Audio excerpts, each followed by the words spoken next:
પોરબંદર પંથકના બળેજ ગામે રહેતા ખાણના ધંધાર્થીને ધમકી અપાઈ હોવાની ફરિયાદ નોંધાઈ છે, જેમાં ટુકડા મિયાણીની સીમની ખાણના પ્રશ્ને 3 શખ્સો દ્વારા ધમકી અપાતા પોલીસ ફરિયાદ નોંધાઈ છે।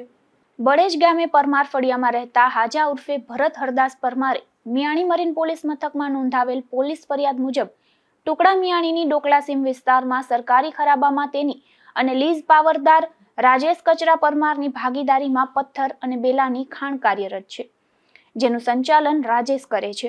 તારીખ 28/3ના રોજ ખાણમાં કામ કરતા મજૂર અલ્પેશ રામદે સોલંકી અને રામદે લખમણ ગામી પથ્થર કટિંગનું કામ કરી રહ્યા હતા, ત્યારે 3 શખ્સો કારમાં આવ્યા હતા અને મજૂરોને ગાળો દઈને ધમકી આપી હતી, જે અંગે ભાગીદાર રાજેશે ભરતને વાત કરતા તેને મિયાણી મરીન પોલીસ મથકમાં રૂબરૂ આવીને ફરિયાદ નોંધાવી છે। બનાવનું કારણ ફરિયાદમાં એવું જણાવ્યું છે કે અગાઉ લાખણશી રામ ગોઢાણીયાએ મારી જમીનમાં તારી ખાણ આવી ગઈ છે તેમ કહીને ખાણમાં ભાગ માંગ્યો હતો।